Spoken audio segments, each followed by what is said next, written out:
제5장.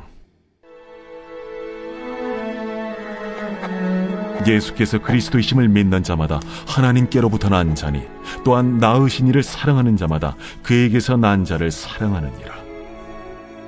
우리가 하나님을 사랑하고 그의 계명들을 지킬 때에 이로써 우리가 하나님의 자녀를 사랑하는 줄을 아느니라.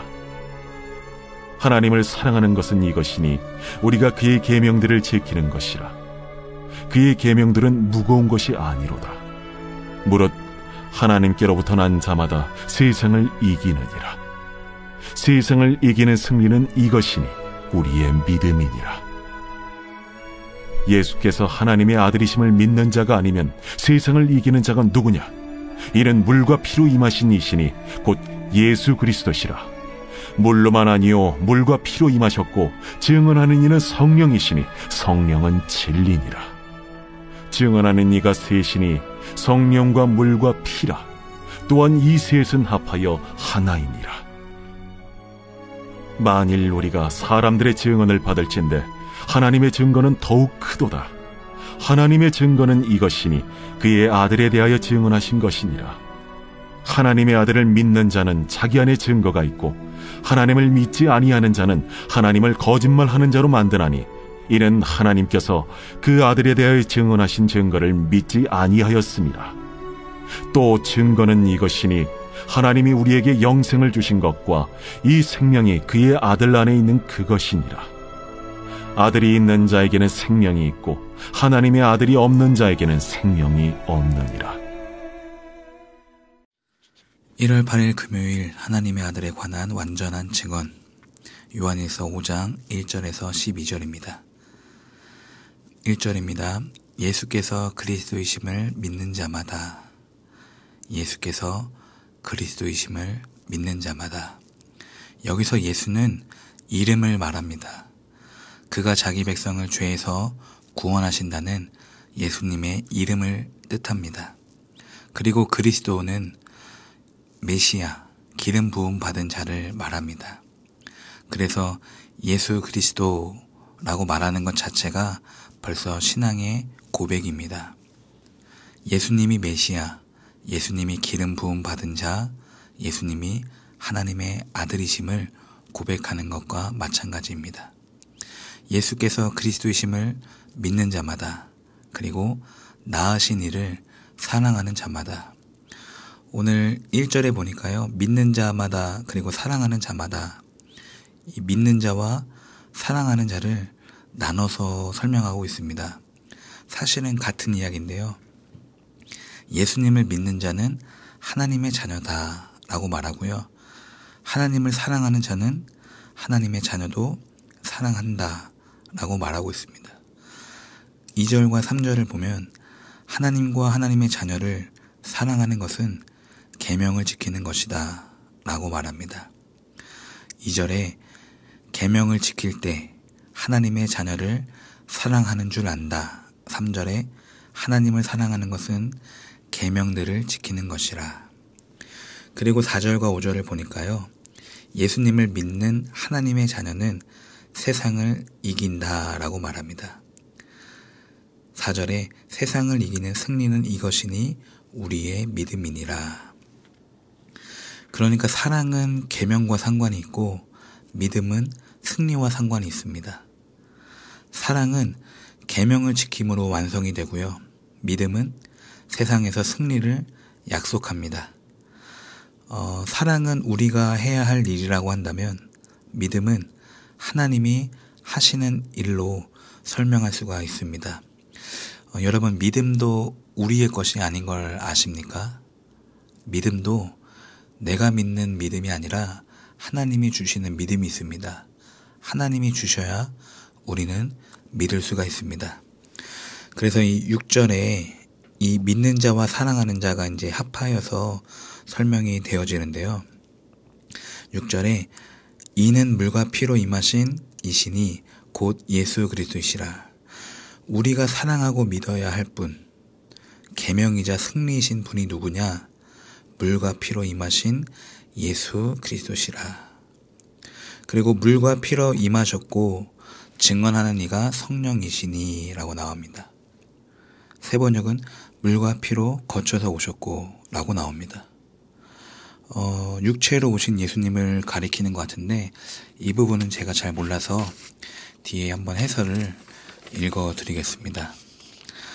예수님이 하나님의 아들로서 성육신 하셨다는 것은 육체로 태어나서 죽으셨다는 것입니다. 여기서 육체로 태어나서는 물로 표현하셨고 죽으셨다는 것을 피로 표현하셨습니다. 진리의 성령도 이를 증언하십니다. 물과 피와 성령, 이 세 증언은 일치하게 예수 그리스도를 증언합니다. 그리고 구절을 보니까 사람의 증언과 하나님의 증거를 비교합니다. 사람들의 증언보다 더욱 큰 것이 하나님의 증거라고 말합니다. 사람들의 증언은 제자들이 예수님을 증언하는 걸로 한번 생각하면 좋을 것 같아요. 제자들이 예수님의 기적을 보고 사람들이 기적을 보고 예수님을 증언하는 것보다 더 큰 것은 하나님의 증거, 성령님이 증언하는 것이 더 크다는 것입니다. 그래서 오순절 마가의 다락방에서 제자들이 성령을 기다린 이유가 바로 거기에 있습니다. 예수님께서는 성령을 받기 전에 아직 사역을 하지 말라고 하셨죠. 이 성에 유하라, 더 유하라고 하셨습니다. 더 기다리라고 하셨습니다. 그러니까 제자들이 가서 하는 증언보다 성령님의 증거가 더 크다는 걸 알고 계셨습니다. 그리고 10절에 아들을 믿는 자는 자기 안에 증거가 있고 사람의 증언이 아닙니다. 하나님의 증거입니다. 그러니까 예수님을 증거하시는 성령이 내 안에 있다는 것입니다. 아들을 믿는 자에게. 11절에 증거는 이것이니 하나님이 우리에게 영생을 주신 것과 이 생명이 그의 아들 안에 있는 그것이니라. 그러니까 아들을 믿는 자는 자기 안에 성령이 있는데 그 성령이 무엇을 증거하느냐? 예수님 안에 있는 생명을 증거한다는 것입니다. 생명. 예수님에게 생명이 있다. 예수님에게 영생이 있다라고 증거하는 것입니다. 아들을 믿는 자에게. 예수님에게 생명이 있습니다, 여러분. 혹시 정치를 아직도 기대하십니까? 정치인에게는요, 생명이 없어요. 바이러스 백신을 혹시 기다리십니까? 거기에도 생명이 없습니다. 나에게 생명을 주시는 건 예수님이십니다. 사랑하는 성도 여러분, 이 세상에 너무 귀 기울이지 않았으면 좋겠어요. 뉴스와 유튜브에는요, 생명이 없습니다. 그것들은 사람들의 증언입니다. 성령님이 하시는 증거가 아니에요. 그리고 세상에는요, 아들이 없고 아들을 미워하기 때문에 생명이 없습니다. 12절에 보니까 아들이 있는 자에게는 생명이 있고 아들이 없는 자에게는 생명이 없느니라.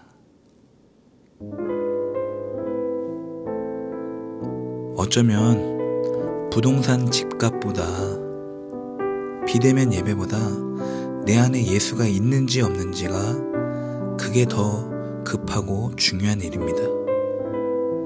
내 안에 생명이 있는지 내 안에 생명이 없는지 그게 더 세상 일보다 더 중요한 일이에요. 오늘 여러분 안에는 예수가 있습니까? 오늘 여러분은 정말 그리스도인이십니까? 오늘 여러분은 진짜 그리스도인이십니까? 아들이 있는 자에게는 생명이 있고 아들이 없는 자에게는 생명이 없느니라. 우리가 마지막 날에 내 생명이 다하는 마지막 날에 죽어가는 그 순간에 과연 이 세상 것들이 우리에게 의미가 있을까요?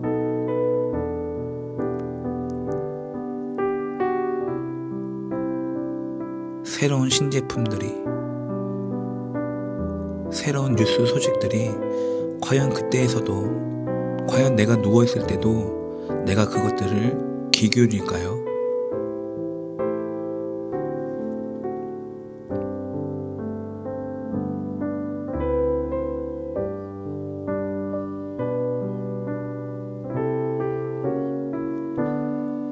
우리가 이 세상에서 아무리 발버둥 쳐도 목숨과 건강은 살릴 수 있어도 영생을 얻을 수가 없습니다.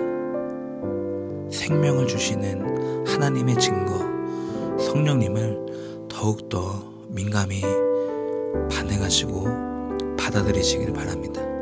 거기에 반응해야지 사람들의 증언에 반응하시면 절대 안 됩니다. 오늘 본문 해설을 읽어드리겠습니다. 하나님을 사랑하는 것은 그분의 계명을 지키고 그분의 말씀에 순종하는 것입니다. 이것은 그분이 창조자이심을 인정하는 데서 비롯됩니다. 창조자이심을 인정하는 데서 할 수가 있다는 말입니다. 그러므로 오늘도 하나님의 일하심을, 성령님의 증거를 더욱더 인정하여서 예수님의 생명만 나타나는 오늘 하루가 되시기를 주님의 이름으로 축복합니다. 예수님의 생명으로 저와 여러분의 문제와 역경과 고난을 뛰어넘으시기를 바랍니다. 예수님만 우리에게 생명 주시지 친구도 부모도 선생도 동료도 후배도 아무도 나에게 생명을 줄 수가 없습니다.